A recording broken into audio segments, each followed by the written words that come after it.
Boa noite, pessoal. Tudo bem?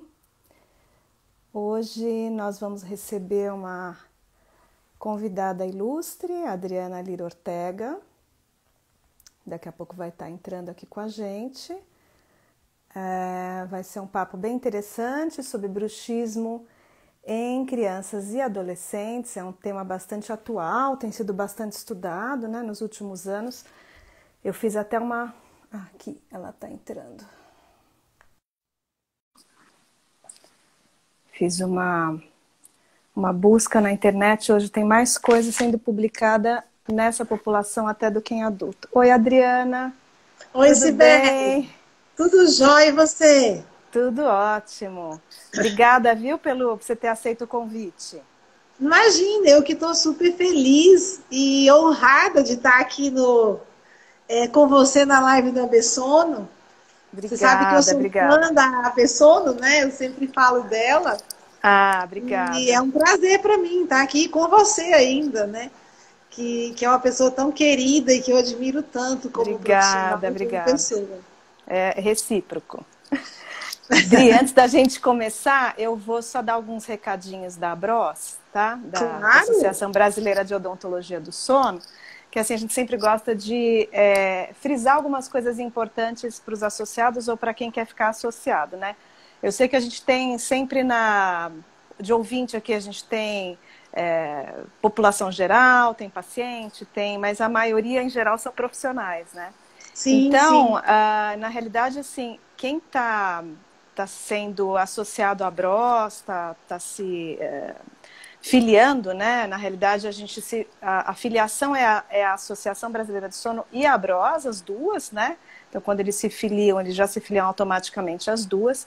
E a gente tem alguns projetos muito legais agora, essa nova gestão, né? O Haldley, que é o atual presidente, né? Eu sou presidente anterior, mas a gente sempre fica, né, dando um suporte e tal, dando uma ajuda aí para o pessoal. E a gente está com algumas mudanças bem legais na prova de certificação, que passou a ser uma prova anual, né? Uma outra coisa que a gente está absorvendo nessa prova é o que não era feito anteriormente, que é a parte de cirurgia ortognática, né? Então a gente incluía muito a parte clínica só da atuação do dentista e agora incluindo também essa parte do ortognático, do cirurgião que faz a ortognática. E uma coisa bacana também que a gente está começando a fazer, a gente está fazendo grupos de estudo. Então esses grupos de estudo a gente está ainda organizando, né, para iniciar. Claro que agora vai ser um grupo de estudo só online, mas talvez a gente aproveite e mantenha online, porque acaba Né? absorvendo muita gente do Brasil inteiro que não tem condição, às vezes, de vir se for aqui. Ou a Exatamente. nossa ideia, inicialmente, quando aparecer, era até fazer em locais diferentes cada vez, mas agora talvez seja melhor, porque o pessoal de Brasília não vai aproveitar só quando for em Brasília, vai aproveitar em todos. O pessoal de BH, mesma coisa, e assim de uma maneira geral, né?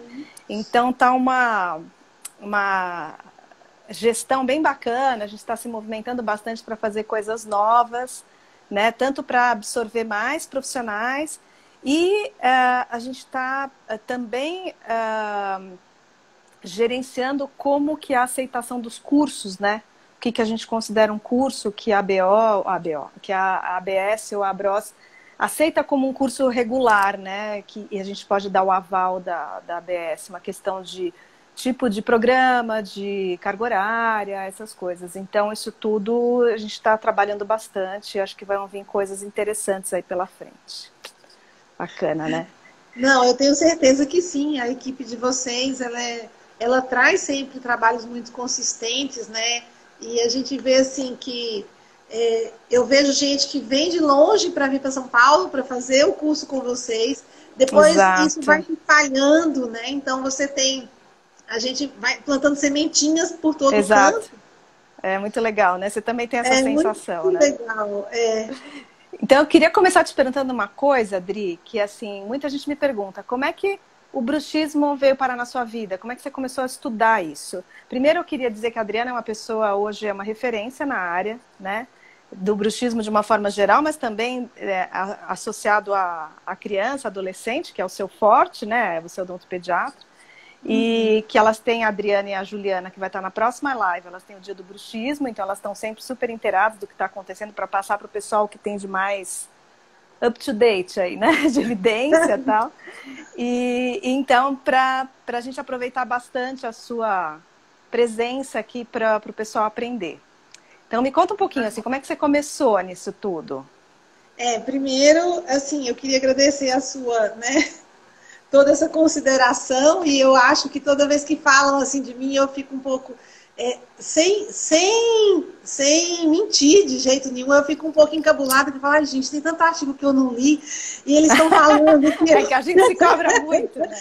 Que eu sou referência e eu preciso olhar direito aquela estatística que eu não reparei. E no fim a gente sabe que somos todos, né, estudantes sempre. Buscando, né? Claro, é uma troca, sempre é uma troca. E, na verdade, o que aconteceu foi que eu sou odontopediatra, eu fui fazer DTM no mestrado, né, na Unifesp, e lá com o professor Antônio Sérgio, mas eu trabalho com criança, e eu trabalho com criança especial, na verdade. E também, então, assim, quem foi minha orientadora foi uma neurologista, eu fiz em DTM em paralisia cerebral, em criança com PC, e essa questão do movimento mandibular dele sempre me chamou muita atenção e sempre é um buraco negro, né? Essas questões neurológicas que envolvem o movimento. E isso sempre me chamou muita atenção. Aí, quando eu fui para o doutorado, eu falei, não. E outra coisa, Sibeli, eu fiz assim na minha mente, eu fiz tum, sabe quando você dá sai da caixinha, mas assim, te joga na caixinha, igual aquele bonequinho de mola, não é que você saiu devagarzinho da caixinha. Eu saí assim no plum, né? Eu falei, gente, a oclusão não causa DTM. E a outra coisa, que o odontopediatra sempre, ele tinha uma certeza, né, que já não é mais tão certeza assim, e ele tinha uma dúvida sobre bruxismo. Ele dizia para todo mundo que bruxismo era estresse, que a criança rangia o dente porque estava estressada. Então, isso é básico e ainda, assim, se fala muito nisso, e a gente sabe que tem que se ver isso com uma certa ressalva, mas, enfim, se falava muito nisso. E a outra coisa não era uma certeza, era uma dúvida, né? Eu ponho placa ou não ponho placa? Trava ou não trava o crescimento? Então, eu ficava com esses dois pontos e acabou isso. Era só isso, Só isso, né? E acho que outra coisa que você deve ter ouvido muito, né? Eu até queria que você esclarecesse isso para o pessoal, que se fala muito assim, não, mas o bruxismo é tão mais prevalente na criança do que no adulto, fala assim, até 50% das crianças têm bruxismo, e essa taxa cai para 10%, 12% no adulto, é porque deve ser normal, né? Então, o bruxismo é normal na infância? Sim, pois é, ainda tem isso. E assim, só que quando eu cheguei na DTM, o estudo de bruxismo é totalmente diferente, né? Então, assim, as questões neurológicas, eu comecei a estudar as questões neurológicas e os fatores associados, aí o negócio virou. Então, eu fui fazer o doutorado, e aí no meu doutorado, minha tese foi com influência de fármaco no movimento mandibular das crianças com paralisia cerebral. Então, eu estudei essa parte de fator associado, que eu acho fantástica, essa questão da causa e efeito, né? Da causalidade. Então, foi por aí que eu fui. E, assim, voltando ao que você falou, né? Da questão da criança ter mais. E, realmente, a gente tem a revisão sistemática, que foi a última que saiu, que eu tenho conhecimento, que ela fala de uma faixa ampla, né? Tem pesquisa que dá 3,5, mas ela pode chegar até quase a metade da amostra. Exato. Então, é muita coisa. Eu tiro por média um trabalho de Belo Horizonte, da Júnia, que foi assim com 30, eu acho que o dela deu 35,6%, e o nosso aqui de São Paulo, com crianças aqui normoreativas, né, aqui em São Paulo, que deu 36,9%, 37%. Então, eu trabalho nessa faixa. E esses estudos de prevalência são com questionário, né? Sim. Questionário com os pais, família e tal. Sim. Tá. Né? Seu filho range dente, não range dente, né? E aí a faceta de desgaste, que também é super subjetivo, mas foi com esse tipo de diagnóstico que a gente fez. Então, quer dizer, pelo menos pela percepção da mãe, isso oscila em torno de uns 35, vamos colocar em uma média? Um terço, né? É, e É depois muita isso coisa. cai para 10. Engraçado que hoje à tarde eu estava dando aula para o pessoal lá de São Luís do Maranhão, e justamente uma pergunta que o Tarcísio fez, que é o coordenador da especialização de lá, foi essa. Falou assim, quantas crianças têm bruxismo e que levam isso para Que vão a ser vida adulta, adultos. né? Então, assim, não existe um trabalho longitudinal com os mesmos indivíduos para a gente ter essa resposta, né? Seria um coorte, seria ideal para dar Claro. essa resposta, mas a gente vê que pelos estudos que conhecemos, pelo menos um terço das crianças vão ser adultos que continuam com isso, né?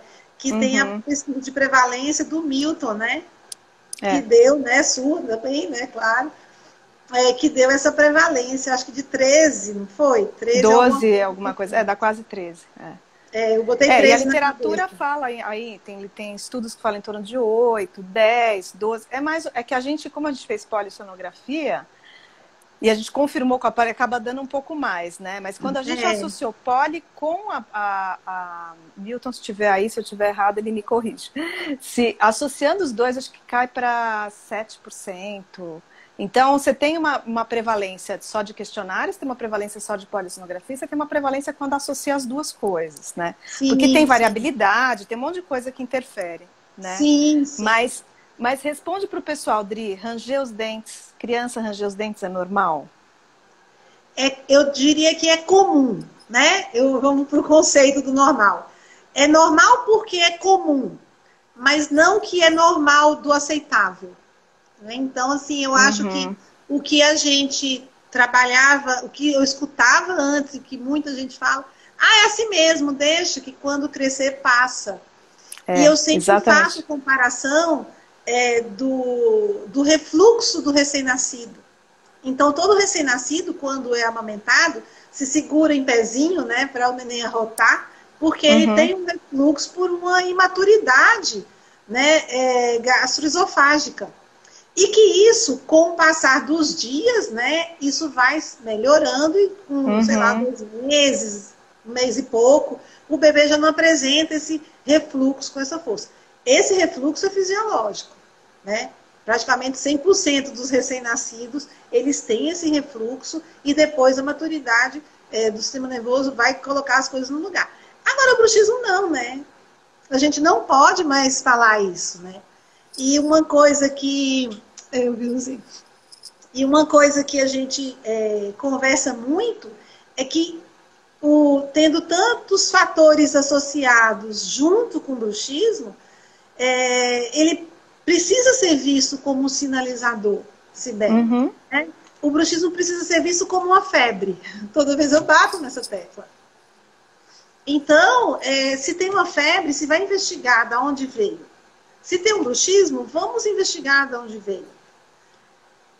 Talvez É. ele tenha fatores associados que ainda não foram identificados por nós, pelos pesquisadores, de forma geral, e aí a gente joga no bruxismo primário, né, no Uhum. idiopático, mas talvez ele seja um sinalizador mesmo, ponto, de De várias alguma coisa. coisas. Né? Inclusive, você falando isso de fatores associados, tem uma revisão que com certeza você conhece, Dri, que foi de um grupo chinês. O primeiro autor é Guo, G-U-O, de 2018, uma revisão sistemática e meta-análise, que eles incluem só ensaio clínico randomizado, estudo de coorte, caso controle, e aí a quantidade de fatores associados que eles colocam é uma lista, sim, de gênero, né? Um pouco mais no gênero Sim, masculino, posição de dormir, ansiedade, reação psicológica, fumo passivo, ronco, cefaleia, morder objetos, enfim, assim,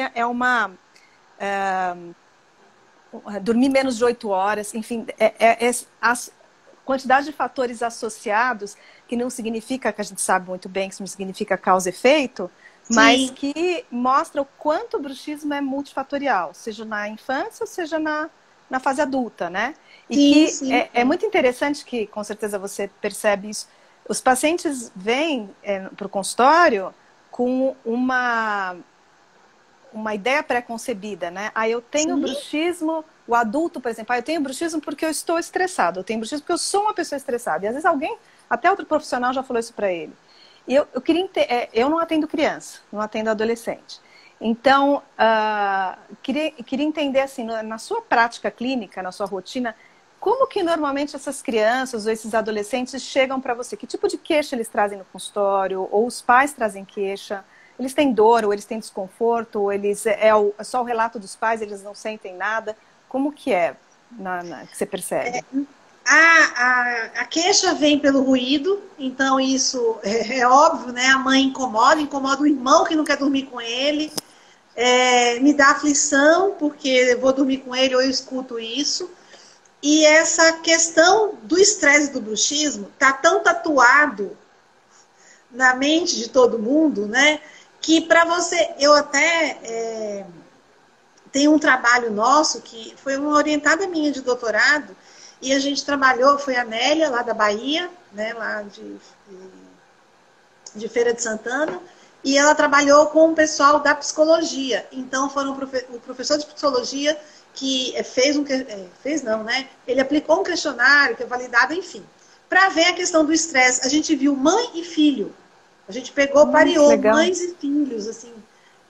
Então, nós vimos estresse na mãe com questionário para adulto, questionário para criança. Não associou estresse nem na mãe com bruxismo, nem na criança. A única associação que deu positiva é a mãe tendo bruxismo, o filho também apresentava. Né? Que aí entra com questão genética. Uhum. Que vale a pena depois a gente discutir. Mas o bruxismo não. Desculpa, o estresse não. E aí, eu até escrevi lá no blog, né, no meu, um texto sobre essa questão, Cibele, porque eu acho que precisa ser vista com mais cuidado. Sabe por quê? Uhum. A mãe chega com a criança e fala, ele range. O dentista quer identificar o que aconteceu que ele está rangindo. Então, é assim, mudou de escola? Não. O pai separou da mãe? Não. Entrou ladrão na casa? Não. O cachorrinho morreu? Não. Ficam se tentando achar um fator externo, eu digo, achar uma desgraça na vida da criança, para confirmar a crença do profissional de que o bruxismo está associado ao estresse. E no fim, chega-se falando assim, é porque ele é ansioso, então ele range porque é estressado. E isso rotula, a criança escuta. Ela se apropria de adjetivos que dão a ela, tanto para o positivo quanto para o negativo, a gente sabe disso, né? Ela é moldada. Então, quer dizer, já se coloca uma coisa assim, olha, você range, você é ansioso, você é estressado. Uhum. Aí eu chamo a atenção para a questão do efeito nocebo, que uma fala dessa tem, né, numa criança, ou numa família, de uma forma geral.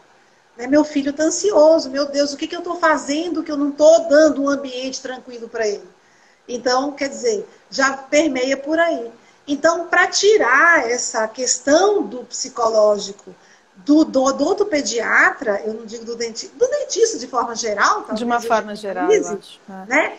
É uma coisa importante para a gente falar, gente, alô, vamos olhar sistêmicos aqui. E outra coisa, nós não somos preparados para dizer que ninguém é ansioso ou estressado. Nós não temos essa capacitação. No máximo, a gente indica para que um psicólogo faça uma avaliação, né? Mas a gente não tem esse expertise, a gente não tem essa formação. Então, assim, eu acho que esse ponto é um ponto que eu bato muito, mas eu acho que tem muito caminho para andar até você explicar isso e tirar isso da cabeça do profissional e do leigo. E do paciente, exatamente. E do paciente. E muitos pacientes vêm com essa... Acho que até pelo fato de outros profissionais já terem falado isso, né? Então, eu tive uma paciente que, aí adulta, né? Chegou com um quadro de DTM muito leve no consultório, mas ela tinha um bruxismo de longa data, com relato mesmo de ranger, tinha desgaste, tinha um uso pobre de placa e tal. Mas a mágoa dela era dizer, o dentista que eu ia falava, não, mas não adianta fazer nada, você precisa de terapia. Então, É muito complicado, né? E eu queria entender, por isso que eu queria entender como que chegam essas crianças para você, né? Qual é o tipo de queixa que os pais trazem. E normalmente, Edri, a sua observação, tanto do ponto de vista clínico quanto dos estudos publicados, tal, o que você nota de fatores, do ponto de vista de fisiopatologia, fatores causais, que são os mais prevalentes na clínica em criança? Tá. Eu acho que, assim, o que eu percebo e o que eu leio e o que eu vejo do ponto de vista de plausibilidade biológica, de causalidade, né? Para os colegas que estão assistindo, os leigos também, qual é o fator que para mim, é justificado, mais justificado do ponto de vista biológico, seria realmente os fatores de obstrução respiratórias. Uhum. E tudo que vem daí, eles vêm como um fator associado, mas eu não identifico uma causalidade tão nítida, né? Por exemplo, qualidade do sono. A gente faz essa orientação da higiene do sono, inclusive. Inclusive, eu recomendo, eu tenho um slide do site da Abessono, e eu falo, entre nessa página, entre na aba deles de higiene do sono, para vocês montarem um folder, né, para orientação de pais, de como deve, e de adultos também, de como deve ser a higiene do sono. Isso é importante para a gente falar? Sim, é uma promoção de saúde e a gente está trabalhando com o bruxismo do sono, né? Mas, do ponto de vista fisiológico, eu entendo que essa superficialização do sono do bruxista, ele não seja pelo bruxismo em si, mas uma outra causa, e muitas vezes na criança eu penso na causa respiratória, né, que está superficializando esse sono e que aí dá essa ocorrência. Então, a gente tem, eu vejo que eu tenho vários itens de fatores associados causais, e alguns eu já tirei, e outros daqui a pouco eu vou ver que eu vou botar associação não causal, porque eu tenho os dois blocos na aula. Daqui a pouco a associação não causal vai ser muito maior do que a associação causal. Inclusive a Thaís Vila, né, a neurologista, ela tem um trabalho com crianças, enxaqueca é mais prevalente, e dá associação com bruxismo do sono em criança. São fatores que aparecem juntos, mas não são causa e efeito. Então, a qualidade do sono, pela mesma via, também, para mim, se aparentam juntas, mas que eu não enxergo uma causa e efeito nítida nisso. E aí você faz essa avaliação, claro, perguntar para a família, ou perceber a criança, porque a gente percebe muito, né, aquela criança que fica o tempo, tem aquela face do respirador bucal, fica o tempo inteiro com a boca aberta, né, aquele lábio já arqueado, olheirinha, tal. Então aquela criança que já está indo e dependendo da idade, a gente ainda tem como intervir, né? Se já é um adolescente, um pouco mais complicado, né? E aí você já encaminha essa criança para o otorrino antes de fazer algum tipo de intervenção, ou para o pediatra, enfim? Eu corro junto, sabe? Porque assim, se a gente vai colocar uma placa para evitar desgaste, é porque eu não sei o tempo que vai levar para essa criança resolver essa questão respiratória e sanar o bruxismo do sono. Então, como eu não sei esse tempo, eu protejo essas estruturas, né? Então eu vou proteger, enquanto isso ele vai procurar. Então eu corro paralelo e eu deixo isso muito claro para a mãe, né? Então eu trabalho assim de forma síncrona com essa busca pela resolução da causa, sabe? Claro. Eu não dou esse tempo não, Cibele, porque às vezes você vai... porque às vezes não dá tempo, né? Criança cresce... Desgasta tanto, sabe? A criança tem aquela flor de lis, aqueles mamelos quando irrompe os dentes, e você vê em paciente que tem bruxismo, em criança com bruxismo, aquilo ali vai embora. Mas assim, de uma hora para outra. E eu não quero que ela vá embora com bruxismo. Eu quero que ela vá embora pelo desgaste natural que todo mundo que não arranja os dentes à noite tem, né? Então, fica essa questão. Claro. E você observa também, Dri, assim, Porque uma coisa é a gente falar do respirador bucal, que tem o bruxismo, outra coisa é a gente falar do respirador bucal, que tem o bruxismo, que tem ronco, que tem apneia. Isso é muito frequente na sua rotina também, de você pegar essas crianças que têm ronco e apneia. Ou a apneia você vai saber com o exame, né? Mas que vem com uma queixa de ronco também? Tem a queixa de ronco, tem. Quando a gente tem os questionários, né, que a gente coloca, a gente faz, então tem alguns fatores, que estão, por exemplo, a baba no travesseiro, que dá bastante associada com essa questão. Então tem a criança que ronca alto. Então tudo isso vai encaminhado para o otorrino, né, com essa... Eu tô tentando conversar, mas eu não consigo ver e olhar, né? Mas eu vi que a Ju está aqui, a Juliana. Eu não consegui ver muita gente, não. É muita gente. Mas tem algumas perguntas interessantes. Por exemplo, a Cláudia Galeazzi, que é lá do Espírito Santo, nossa colega, ela pergunta, e as crianças que têm o bruxismo, mas que respiram bem pelo nariz, que não tem fator obstrutivo? Então, aí a gente vai esmiuçar, na verdade, os outros fatores, né, que nós entendemos e que está mais comprovado como causal. O outro causal muito forte que eu vejo, Cibele, é o genético. Né? É a questão dopaminérgica genética. Então, tem um trabalho de... eu gosto muito também dessa parte genética, é outra coisa que me chama bastante atenção. Então, tem um trabalho de 2018, eu acho, que eles fizeram com polimorfismo de nucleotídeos, né, em pacientes com bruxismo do sono, bruxismo da vigília, bruxismo de sono e vigília e sem bruxismo. Então, eram 4 grupos. E eles trabalharam em características genéticas de receptor de dopamina. E aí, nos 4 grupos, isso é diferente. Tá. Eles são iguais entre si, né? Os grupos são iguais entre eles, e iguais dentro deles e diferentes entre si. Então, quer dizer, eu vejo a questão genética também como uma questão muito interessante a ser observada. Porque você observa, você não tem a parte respiratória, o refluxo também não se observa, que é outra coisa que a gente vai observar. O uso de substâncias psicotrópicas, tanto pela criança como no adolescente, de medicamentos, ou alguns comportamentos que também são frequentes na criança, como o TDAH, né? Então, outras... Que é frequente o bruxismo também, né? Exatamente, né? Que aumenta com o uso do metilfenidato, da Ritalina. Então, quando a gente fecha vários fatores e você não identifica aquela questão, normalmente você vê que... E tem essa questão da genética em si. E tem a questão que eu falo, que é o que a gente não conhece ainda, ué. Exato.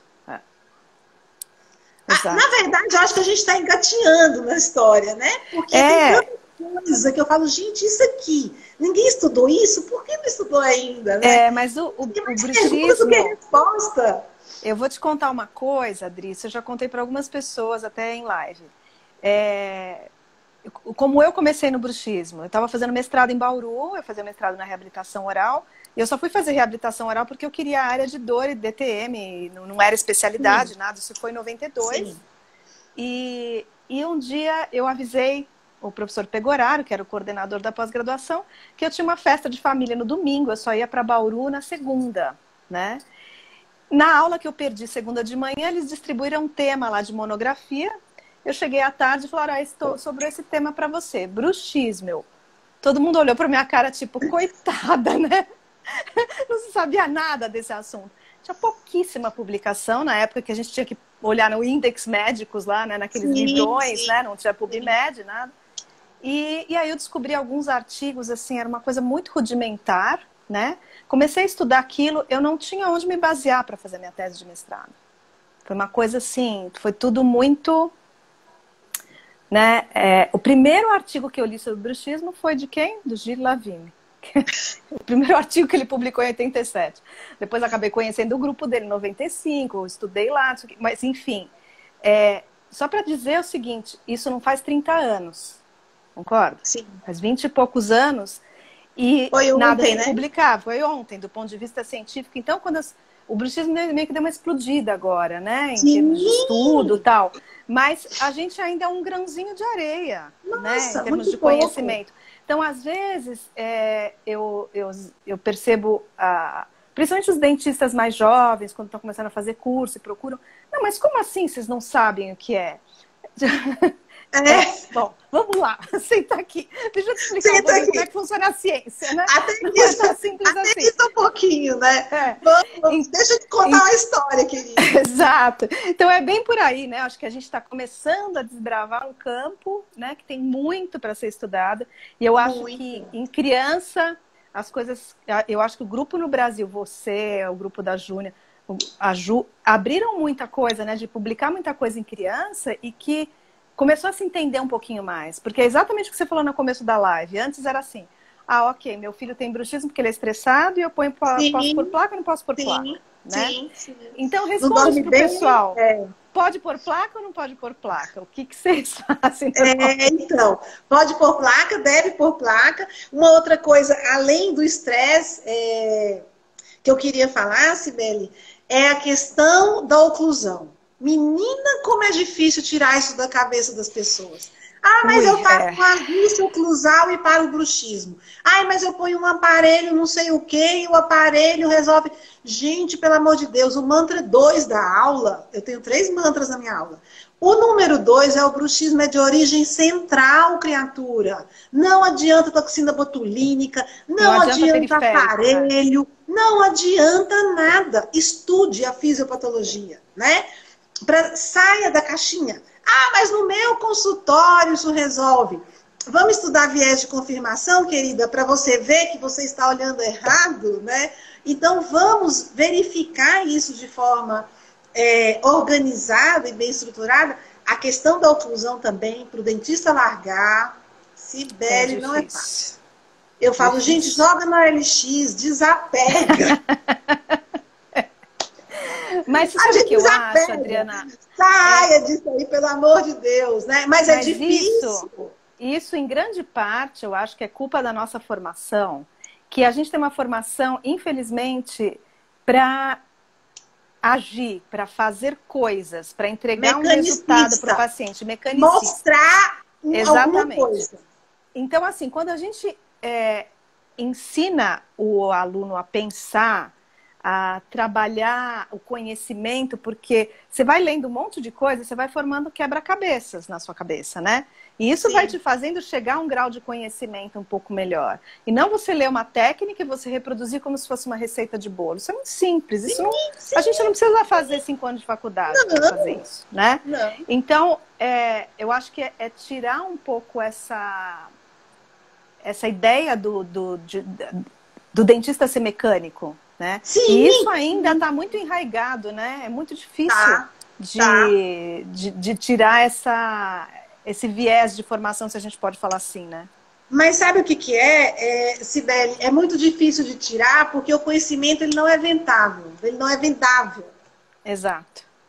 Então, assim, existe uma dificuldade do dentista em vender conhecimento.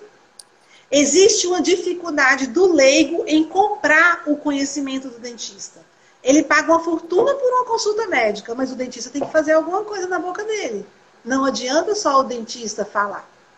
Então, essa questão é muito difícil. Eu digo isso, né? A gente brinca, eu falo assim, ninguém vende placa porque ninguém é Detran. Qual é o preço da placa? Eu sei lá o preço da placa. Né? Eu demoro 1 hora na consulta de bruxismo, a placa para mim é a cerejinha do bolo. Então é assim, e eu também, outra coisa, eu digo assim, gente, para fazer a coisa mecânica, ajustar uma placa, fazer uma placa, ensina para qualquer pessoa, né? Não, é uma coisa, como você falou, é uma coisa mecânica. A gente faz, tem o nosso trabalho, a nossa habilidade, o nosso treinamento para ajustar a placa, né? Vamos ajustar, mas concorda comigo, se você treinar uma pessoa, ela não precisa saber as bases fisiopatológicas do bruxismo. Né? Isso é que é mais difícil saber. Isso é que é mais difícil que você aborde esse paciente sabendo o que você vai fazer. Puxando aí, né, já a questão da toxina botulínica. Saber injetar a toxina botulínica, diluir, injetar, mostra os pontos. Muito simples. Qualquer pessoa pode fazer isso. E por que se preconiza a aplicação de toxina botulínica em bruxismo? Porque não se conhece o bruxismo, né? Não conhece as bases fisiológicas. Exato. Então, assim, não se estuda a questão sistêmica e já vai para o mecanicista, porque isso aqui dá dinheiro. Eu não estou criticando de forma alguma, né? Todo mundo precisa sobreviver e eu sei que, assim, todo mundo aprende aquilo com as melhores das intenções, é óbvio, mas que essa reflexão precisa ser colocada, né? A gente precisa entender que nem a questão do aparelho, nem a questão da toxina. Então, assim, o que é periférico, ele não vai interferir nessa questão do bruxismo. Tem profissionais também fazendo aplicação de toxina em criança com bruxismo? Tem. Tem. Isso é uma coisa muito séria, né, que eu venho batendo, venho brigando, literalmente quase, por enquanto só virtualmente, mas qualquer hora vai ser literal. Mas a questão é o seguinte... Dá vontade, né? Não, no meu consultório eu já peguei três pacientes. O menorzinho de 8 anos, que veio indicado para toxina, que teve indicação de toxina, teve colega colocando, um paciente de 11 e um paciente de 12. Né, que as mães tiveram indicação de toxina, já ia colocar toxina e resolveram pegar uma segunda opinião. Quer dizer, se eu peguei 3, o profissional não fez no paciente que veio a mim, mas fez em outros pacientes que foi a ele. Claro, claro. Né? Eu tenho certeza que ele aprendeu que era inócuo, que ele aprendeu que não tem problema nenhum, que ele aprendeu que isso seria benéfico para a criança. Eu acredito que o profissional faz as coisas para melhorar a vida do seu paciente. Só que desconhecendo as bases fisiológicas. É o que dá mais trabalho, né? O conhecimento é o que dá mais trabalho, né? Opa! A gente entender e buscar e saber o quanto... A gente só sabe o quanto a gente ignora as coisas quando a gente conhece um pouco, não é? Exato. Quanto mais você estuda, mais você sabe que não sabe nada, né? Exato. Eu me lembro quando eu estava no mestrado, entrei muito nova, com 2 anos de formado. Um dia, me lembro que o professor que falou assim, quando você tiver uns 10, 15 anos de formado, você vai começar a entender que você não sabe nada. Eu achei aquilo uma afronta. Tava me achando, entendeu? Terminando o mestrado. Aí depois de uns anos, né? Eu vou fazer 30 anos de formado esse ano. A gente começa a entender que realmente... E às vezes a gente sabe um nicho, né? Mas a gente não sabe um monte de coisa que está em volta. Por isso que é legal essas trocas, porque a gente acaba tendo contato com pessoas que entendem muito mais de outros assuntos que a gente entende menos, e a gente... Mas você tem que estar aberto, né? Para receber essas coisas. Deixa eu te perguntar uma coisa, Adri. Tem um estudo, inclusive lá do grupo do Canadá, lá de Montreal, acho que não sei se é 2012 ou 2013, que a primeira autora é a Maria Clotilde Carra. Acho que é 2013. Onde ela avalia adolescentes.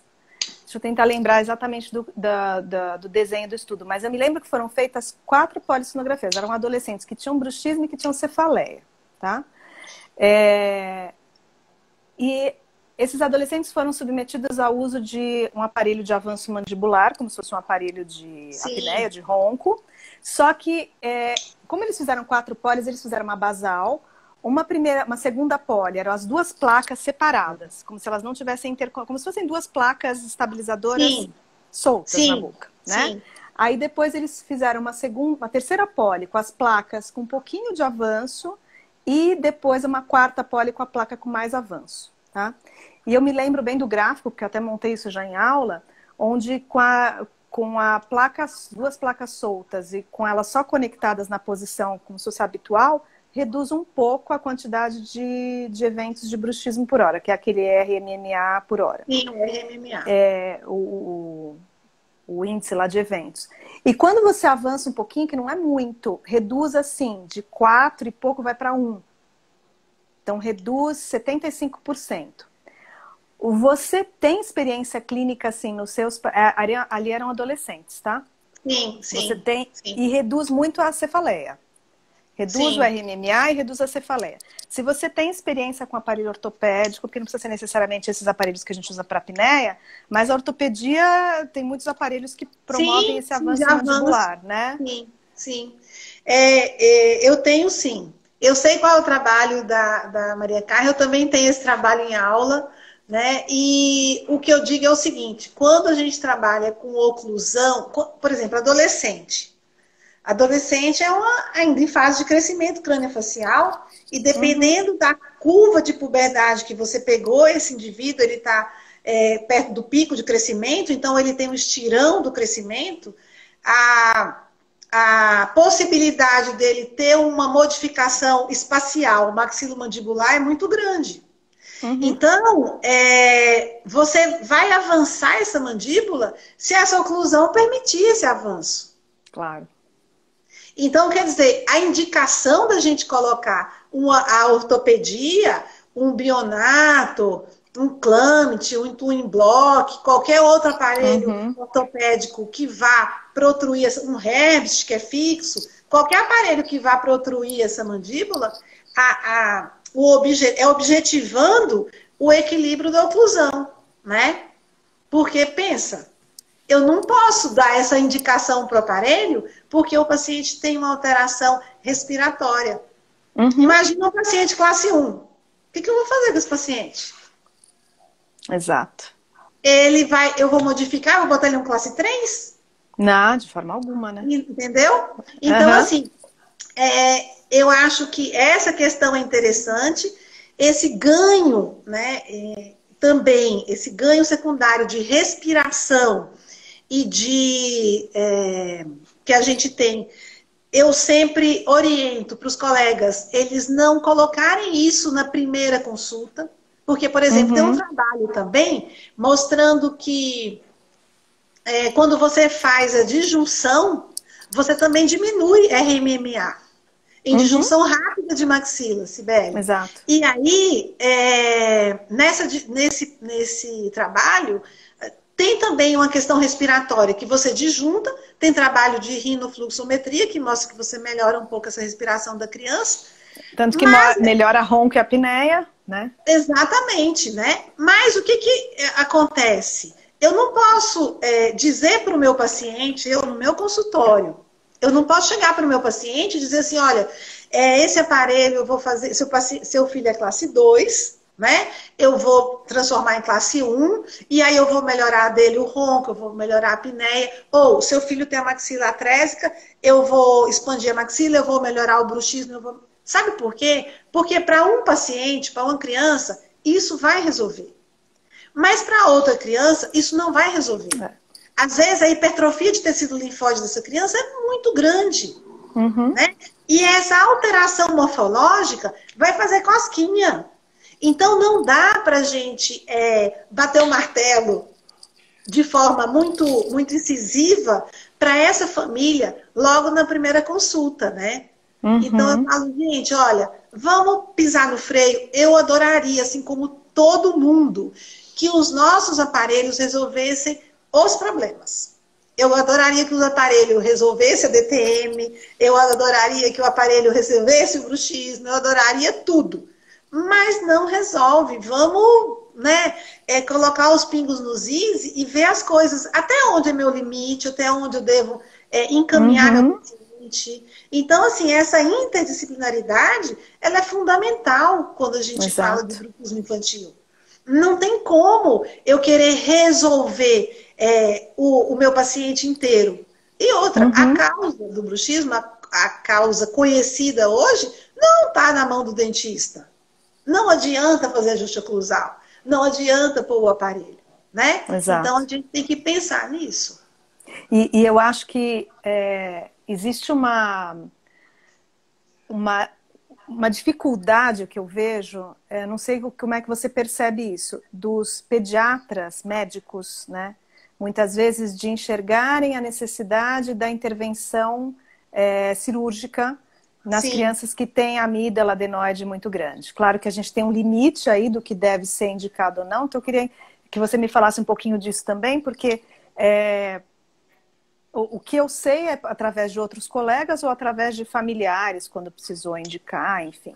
Então, o que a gente vê muito, e aí são as mães, né, que relatam para mim que tem os filhos com esse problema, dizer, não, meu filho ronca, ou meu filho tem bruxismo, e eu fui no odontopediatra, eu fui no ortodontista, ele vai colocar um aparelho, mas ele tem uma amígdala muito grande, e às vezes a gente vai ver, ele tem aquela amígdala grau 3, grau 4, que fecha na linha média, gigante, né? Mas o que os pediatras falam, né? O otorrino quer operar, muitas vezes o ortodontista quer que opere, o odontopediatra, mas o pediatra fala, não, mas isso vai evoluir. Mas todo mundo sabe que vai evoluir. Claro que vai. 99% dos casos. O problema é o crescimento do terço inferior da face, nessa fase, né? Sim, e aí, o sim. que você faz com essa criança depois? Que ficou uma criança com uma retrognatia mandibular severa, que ficou todo estreitado, aí você entra com tratamento ortopédico ortognático depois, ortocirúrgico, né, na fase adulta. Como é que você vê isso? Você vê essa resistência ainda ou isso já melhorou? Não, essa resistência existe, né, Cibele? E principalmente quando se fala de cirurgia, a mãe arregala o olho desse tamanho. E o que eu vejo? Se você tem um profissional que fala que não precisa operar e o outro que precisa operar, ela vai seguir, ela vai acreditar o profissional que falou o tratamento mais conservador, que disse o que ela queria ouvir, não é? Então, dizer a gente... o que queria ouvir, exatamente. Então, porque é o conforto da nossa... Isso é psicológico, Você gosta de escutar o que você acredita, né? Então, a gente tem essa questão toda, né? A gente vê essa resistência da mãe em procurar essa questão, né? A gente vê a mãe... Muitas vezes você diz para ela, olha, não adianta você ter essa postura de querer a cirurgia ou não querer a cirurgia. Procura outra opinião, vê outra pessoa, enfim. Exato. Mas isso é muito pessoal. Eu acho que não dá pra gente mexer muito isso ou invadir nesse espaço, sabe, Cibele? Essa questão, opera, não opera, infelizmente não está na nossa mão, né? Exato. Eu estava tentando olhar que é tanta gente perguntando tanta coisa que eu não consigo selecionar alguma... Acho que ninguém colocou pergunta... A alteração transversal causa muito bruxismo? Não, Rosana, não causa, né? Pode estar em pacientes que têm bruxismo, né? Mas não é que ela causa isso, tá? Então, a gente tem que, às vezes, pensar um pouquinho nessa coisa. Operada e não operada, sim, a criança melhora muito. Então, assim, quando o problema é resolvido, e a gente sabe, como você falou, vai diminuir esse tecido linfóide, e aí eu arrumo, né, uma briga muito grande quando você fala assim, porque a homeopatia resolveu, não, a natureza resolveu. Foi uma coincidência. Justamente, tempo, né? Não que eu já não acredite ia homeopatia, não é isso, mas é o questão tempo, né? da homeopatia, exatamente, né?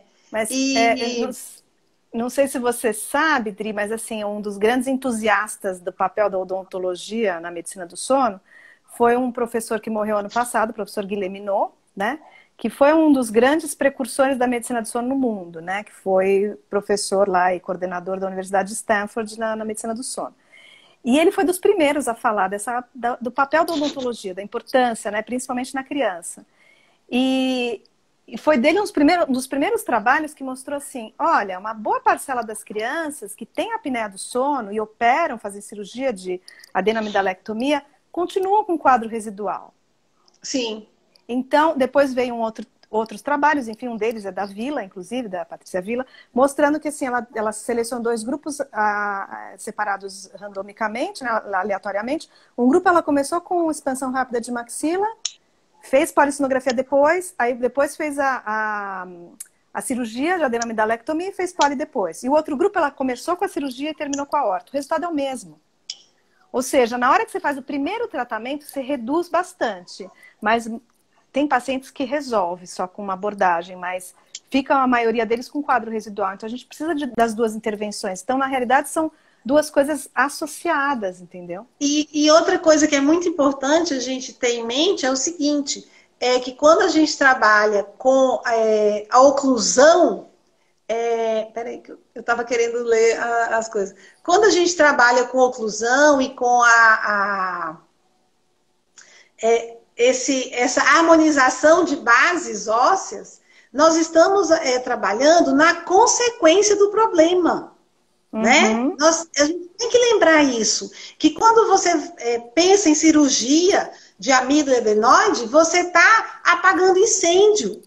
Por que aquele tecido cresceu? Por uma questão anterior. Então, você tem, às vezes, um organismo hiperreativo, muito alérgico, né? Que tem aquela defesa dele, e ninguém está trabalhando, às vezes, o ambiental da criança. Exatamente. Então, você está desjuntando maxila, você está avançando, você está operando, e o quarto dele está cheio de bichinho de pelúcia.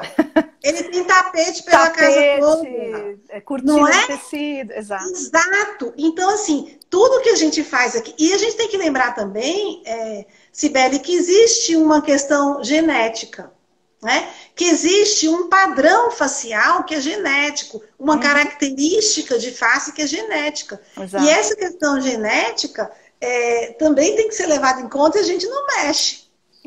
O Renato Bigliazzi estava falando aqui que o artigo dele da American Journal fala disso. É verdade. Obrigada, Renato. O Renato é um querido, né? É um querido. Mas é isso mesmo. Mas eu queria só pra gente... Olha, a gente tem 6 minutos, por incrível que pareça. Quando o papo tá bom, vai passando assim, a gente nem percebe. Vai passando rápido, né? Que a gente saiu do bruxismo, foi para ortopedia, e aí a gente falou um pouco de tudo, mas eu queria que você falasse um pouquinho da tua experiência na sua tese, dos pacientes de bruxismo e pacientes com paralisia cerebral. Tá. A questão é o seguinte, a gente tem essa discinesia, que aí ele foge um pouco até do consenso, quando a gente pensa no consenso do bruxismo, ele deixa um pouquinho de fora, porque, na verdade, esses pacientes, eles têm uma atividade fásica muscular intensa em vigília. Muitas mães relatam que quando eles dormem, eles param essa atividade, né? A gente tem uma modulação dessa atividade por medicação que eles tomam. Então, os anticonvulsivantes que eles tomam e outras medicações, às vezes medicações de controle mesmo, de humor, enfim, já modula isso, mas o input central de movimento é muito forte, né? É neurológico. Então, a gente tem isso. Inclusive, fica difícil, tem hora que o dente desgastado é o de menos. Cibele, a gente tem que sentar e chorar. Eu não consigo controlar o desgaste dentário. E paciência. Gente, vamos pensar que a gente tem limite. E às vezes o nosso paciente tem outras necessidades tão maiores que a gente tem que botar na balança realmente o que vale a pena se a gente não está dando murro em ponta de faca naquele indivíduo. Né? Eu já dei muito murro em ponta de faca. Eu reconheço que eu já dei. Mas tem hora que você amadurece e fala, peraí, é um dente desgastado. E... Para nós dentistas, essa criança... Vamos tocar num assunto aqui que é bastante também comentado, que é a questão da toxina em paciente neurológico. Aí, olha, vamos colocar a toxina, porque esse paciente é PC, ele range, ele é autista, ele tem síndrome de Down, então para esse paciente indicado, não é indicado assim não. Sabe por quê? A toxina, ela diminui a eficiência de mastigação. E esses pacientes, eles já têm problemas de mastigação. Então, eu falo, às vezes a fono demora anos para melhorar uma tonicidade, para aumentar uma força muscular, e aí você chega com a toxina e aquele franguinho desfiado que ele engolia, que ele mastigava e engolia sem engasgar, agora ele regride. Entendeu? Então, assim, até para isso a gente tem que tomar cuidado com a questão da toxina no neurológico. Então, o neurológico e outra... Essa variedade, por exemplo, do PC. O PC é muito amplo. Eu tenho graus diferentes de acometimento desse indivíduo. Então, eu tenho o PC que responde super bem. Eu tenho criança, por exemplo, tem um menino com síndrome de Down que ele usa a placa de dia. Eu tenho um autista que ele range. E ele usa a placa de dia. E ele gosta da placa. Ele coloca os óculos e coloca a placa.